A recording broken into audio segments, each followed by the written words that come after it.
Cette vidéo a été tournée après la sortie des démons de Zinch. Ce petit message permet en fait de vous demander quand la vidéo des démons de Zinch sortira, de me dire si la voix est pas mal, parce qu'en fait quand j'ai fait la vidéo des démons de Zinch, j'étais très malade, ça s'entend à la voix. Mon frangin me dit que c'est très audible et qu'il n'y a pas de problème, mais j'ai peur que ce soit trop difficile à écouter. Donc s'il vous plaît, quand la vidéo sortira, dites-moi si la voix est pas trop mal pour les démons de Zinch. Sinon, si vraiment c'est pas écoutable, je la referai, tant pis. Mais voilà, il faut vraiment que je sache si c'est bon ou pas quand ça sortira. Voilà. Sur ce, cette vidéo, je rappelle que la vidéo du coup, que vous regardez en ce moment, ce n'est que mon référentiel, mon point de vue, mon ressenti, etc. C'est peut-être pas la réalité, c'est forcément pas non plus ce que vous pensez, ce que vous ressentez vous-même. C'est juste mon point de vue et que je vous dis, simplement. Si vous n'êtes pas d'accord, le but n'est pas d'être d'accord avec vous, hein, c'est juste, je vous dis mon ressenti. Pour vous clarifier les choses, le positionnement de ce que j'ai dans la tête. Voilà, c'est pas un truc, elle est pas là pour vous dire si vous avez tort ou pas. Pas du tout ça. Vous pouvez me le dire, vous pouvez me dire si j'ai tort ou pas, mais ça change rien du tout, sincèrement. C'est juste pour vous donner ma pensée à l'heure actuelle. Voilà, donc c'est une vidéo simplement réponse, clarification. Voilà, y a pas de souci, c'est mon point de vue, etc. Mais bon.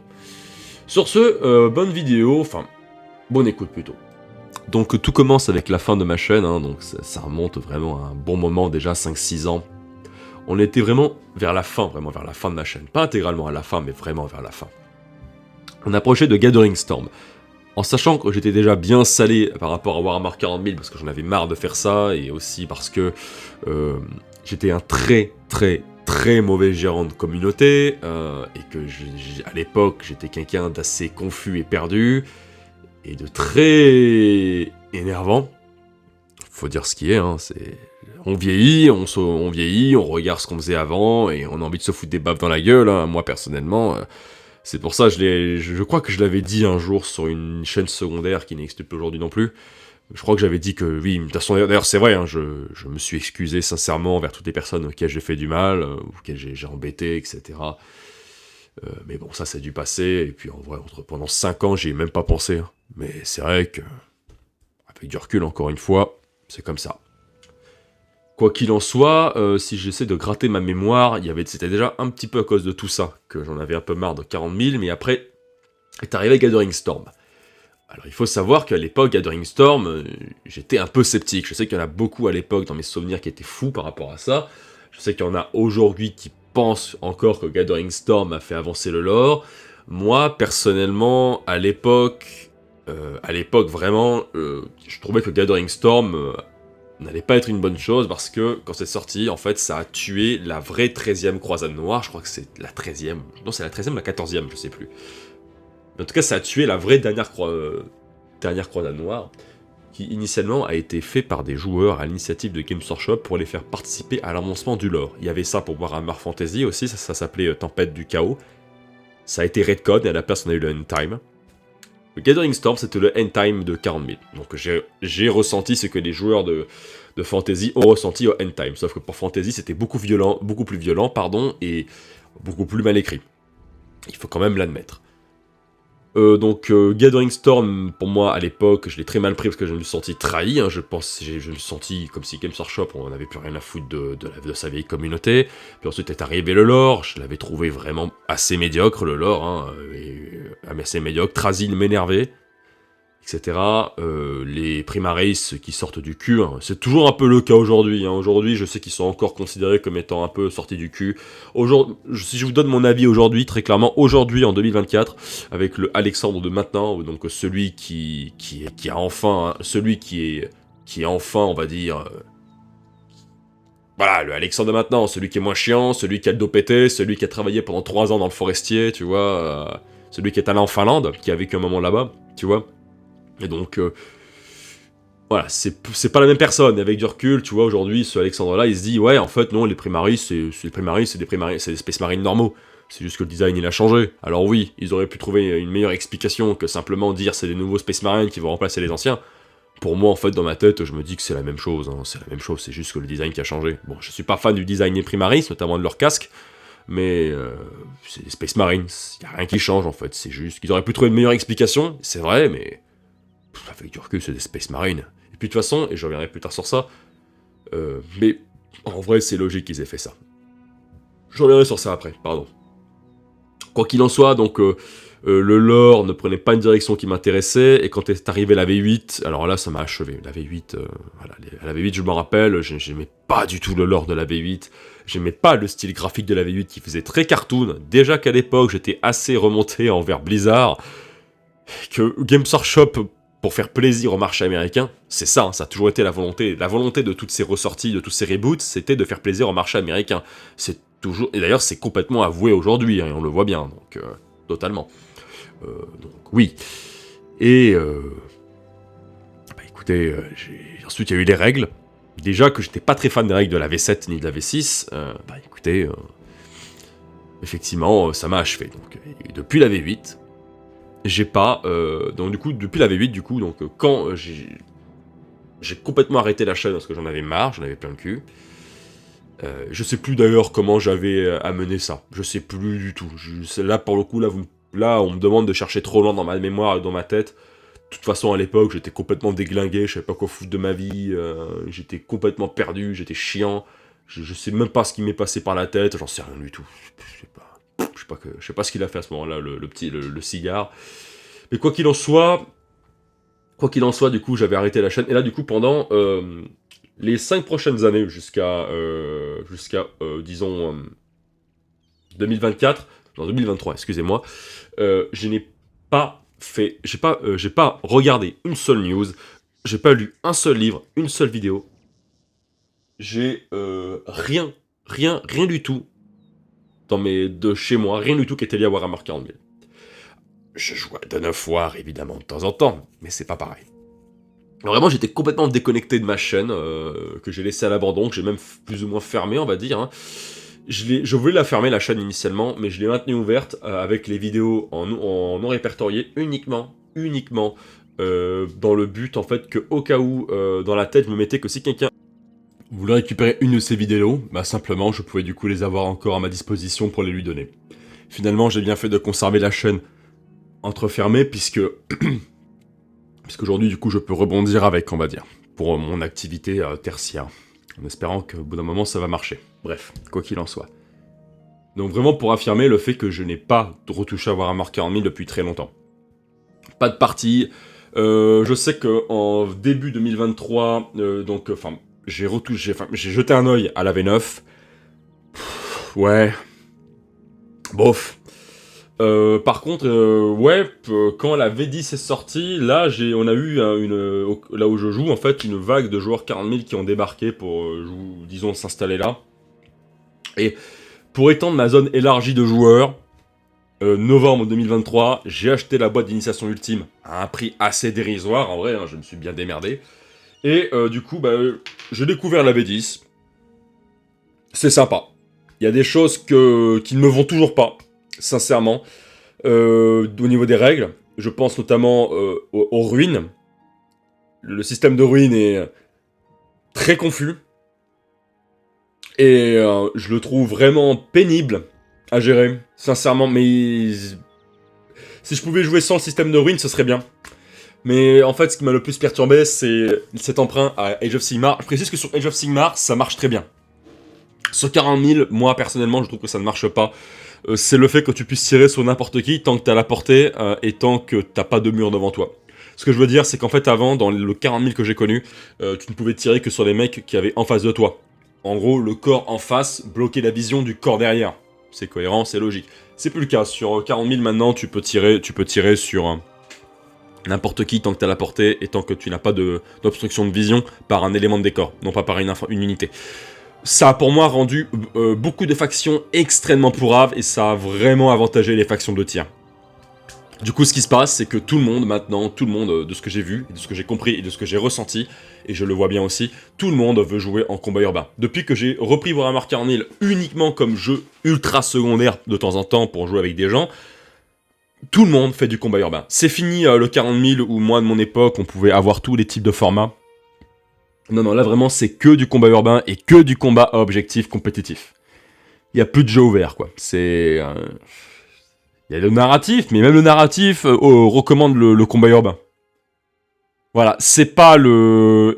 C'est pas le Warhammer 40 000 que j'ai connu, et certaines factions, vraiment, sont complètement à l'ouest à cause de ça. Donc voilà, donc j'ai une armée de 2000 points d'orques, mais que je préfère jouer à 1000 ou 1500 points, puisqu'elle n'est pas 100% optimisée. J'ai revendu mes anciens Space Marines, mes anciens Tyrannides, même si j'ai conservé ceux de la boîte d'initiation. J'essaie de vendre mes Tyrannides de la boîte d'initiation, mais j'ai eu que 3 appels d'achat. Les 3 sont jamais venus au rendez-vous d'achat, ils m'ont ghosté complètement. Ça arrive, hein, je me suis encore fait ghoster récemment pour un achat, comme quoi les gens sont pas sérieux sur le bon coin, ou vous soyez sérieux quand vous achetez des merdes, parce que on se déplace, on perd du temps pendant qu'on bosse, et en plus c'était la semaine de boulot où j'étais définitivement devenu inapte à travailler, donc j'étais bien saucé quoi. Et il pleuvait, et j'étais dans le froid et la flotte. Hein. Bref, quoi qu'il en soit, donc c'est pour ça que j'ai stoppé Warhammer 40 000, donc simplement, même par rapport à la V10, je trouve que le lore ne va pas très loin, je veux dire Gulliman, voilà, le Gulliman continue à faire du camping, Lionel Johnson, là vraiment, j'insiste, hein, c'est moi qui en ai plus rien à foutre, hein, le fait que Lionel Johnson soit de retour. Alors, j'ai lu le bouquin par curiosité, je me suis demandé si c'est moi qui avais rien compris ou alors je trouvais ça ennuyant. Et j'ai regardé la vidéo de Librarium pour être sûr, d'ailleurs coucou Librarium, pour être sûr que j'ai bien tout compris, ou alors non, c'est moi qui ai mal pigé, et c'est pour ça que le livre, je l'ai trouvé pas terrible. Non, c'est juste moi, en fait, le retour de Lionel Johnson ne me fait ni chaud ni froid. Donc du coup, voilà, aujourd'hui, 40 000, pour moi, c'est tertiaire. Complètement tertiaire. Complètement tertiaire, c'est totalement secondaire. Et au niveau de ce genre, on va dire, de science-fiction, même si en vrai c'est surtout de la space fantasy, c'est mon genre préféré d'ailleurs au passage. Aujourd'hui je me suis plutôt mis à Dune. Dune c'est un univers qui vraiment aujourd'hui me passionne beaucoup plus que Warhammer 40 000, sincèrement. Et puis, faut avouer quand même que Villeneuve a quand même bien réussi à mettre en avant les Space Marines de Dune que sont les Sardaukar. Donc franchement, j'avais déjà lu le livre de Herberts avant de voir le film de Villeneuve, mais je suis fasciné par Dune aujourd'hui en relisant tous les bouquins. Alors le Dune de Herbert, pas le Dune de son fils. Hein. Donc non, vraiment, 40 000 pour moi maintenant. Sincèrement, c'est plié. Là, j'attends Space Marines 2 avec impatience, bien sûr, hein, en espérant que ce soit bon. Et ça reste un univers que j'aime au niveau de sa globalité, même si je n'aime plus si j'aime pas ce qu'il est devenu, c'est un univers que j'aime par sa globalité. Le jeu, il est sympa. D'ailleurs, si je joue à 40 000, c'est pour son jeu avant tout. Je suis pas un collectionneur, je suis pas un peintre. Mais c'est vrai que voilà, c'est plus comme avant, c'est comme ça. Je me sens comme les joueurs de la V2 après que la V3 est arrivée. Voilà, c'est simplement ça. Voilà, bon j'espère que vous comprenez ça. C'est pour ça que j'ai arrêté. C'est parce que je ne me reconnais plus dans les productions Warhammer 40 000 aujourd'hui. C'est pas le jeu que j'ai connu. Pas la peine de se voiler la face, simplement. Donc, transition vers Age of Sigmar. Ça s'est fait avec Warhammer Fantasy. Malheureusement, bien que je connaissais déjà Warhammer Fantasy grâce au RPG et au bouquin, je ne connaissais pas Fantasy en tant que wargame. Enfin, je savais que c'en était un, j'ai vu des parties, j'ai jamais vraiment joué à Fantasy en wargame, et j'ai pas non plus acheté de figurines. Sur la fin de vie de Fantasy, j'ai acheté la bataille du col du crâne et l'île de sang. Simplement. Donc quand je m'y suis mis à fond, Fantasy était mort. Du coup, qu'est-ce que j'ai fait? Bon bah la suite c'est AOS. Une précision par rapport à AOS, quand c'est sorti, personne ne savait ce que c'était. Les Games Workshop, partout en Europe, sauf peut-être quelques-uns en Angleterre, forcément, ont reçu les boîtes, et il y a eu apparemment témoignage de quelqu'un qui a travaillé là-bas. Hein. Témoignage. Quand ils ont reçu les boîtes, ils ont tous appelé massivement le QG pour demander qu'est-ce que c'est. On sait pas ce que c'est, qu'est-ce que c'est. Et on leur a dit non, mais c'est la suite de Fantasy. Ah. Bon. Ils savaient même pas que Fantasy était mort. Alors, il y avait le End Time, mais la gamme survit quand même. Oui, mais c'est AOS. Ok. Alors, donc du coup, AOS, personnellement, je m'y suis mis en fin de V1. C'était... La fin de V1 était meilleure que le début de la V1, bien sûr, mais ça restait de la merde. Vraiment, AOS, au début, c'était de la merde. Et en plus, Tzeentch était ultra fort. Tu devrais être content, me diras-tu. Oui, mais c'était fort dans le sens où tu poses une escouade d'horreur sur un objectif, les mecs bourrinent tout en avançant, et l'objectif, tu le chopes jamais, quoi. C'était très très fort, Zinch. Hein. Vraiment, en V1 et V2, c'était une horreur à jouer. Enfin, de jouer contre Zinch, c'était horrible. En V3, ça a été nerf. Ça reste une faction qui peut faire très mal, mais ça a été très nerf Zinch en V3, hein, principalement parce que les points ont augmenté, et que beaucoup d'effets spéciaux ont été recadrés. Mais,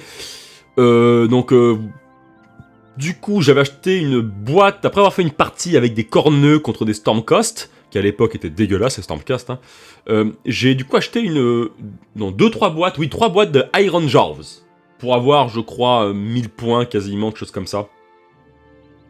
J'étais très content de mon achat, j'avais commencé à les peindre, mais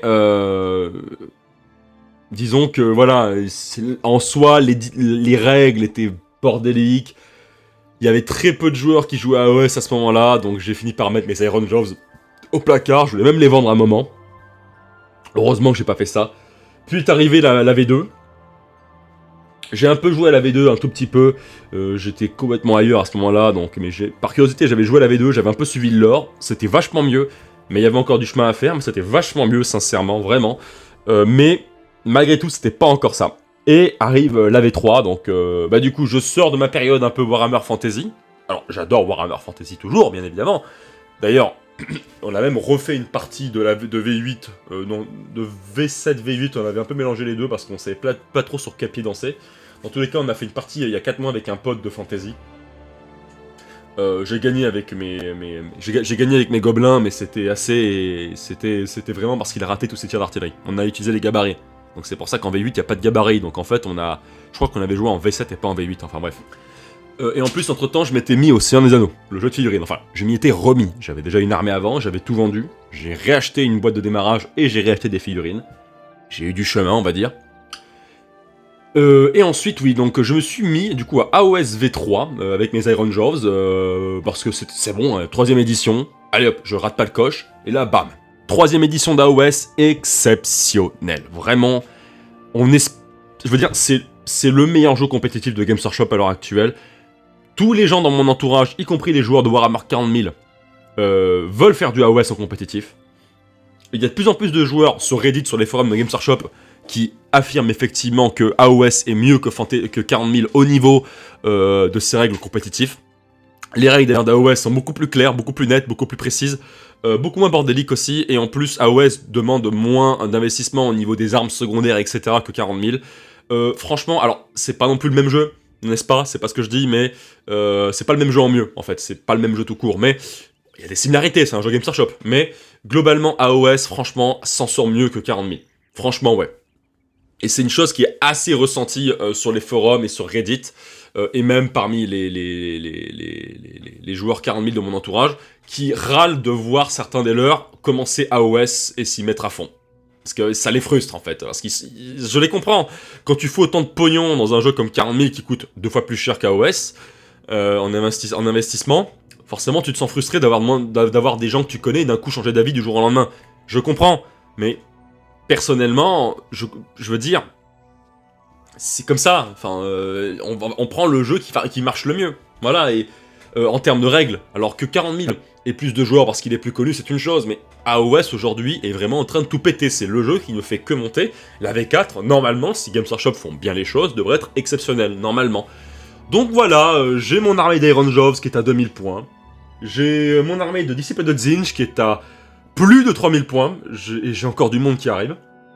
J'ai commencé une armée Stormcast grâce à la collection Stormbringer, qui va en plus compléter ma collection Uruk avec des Cruel Boys, et même plus.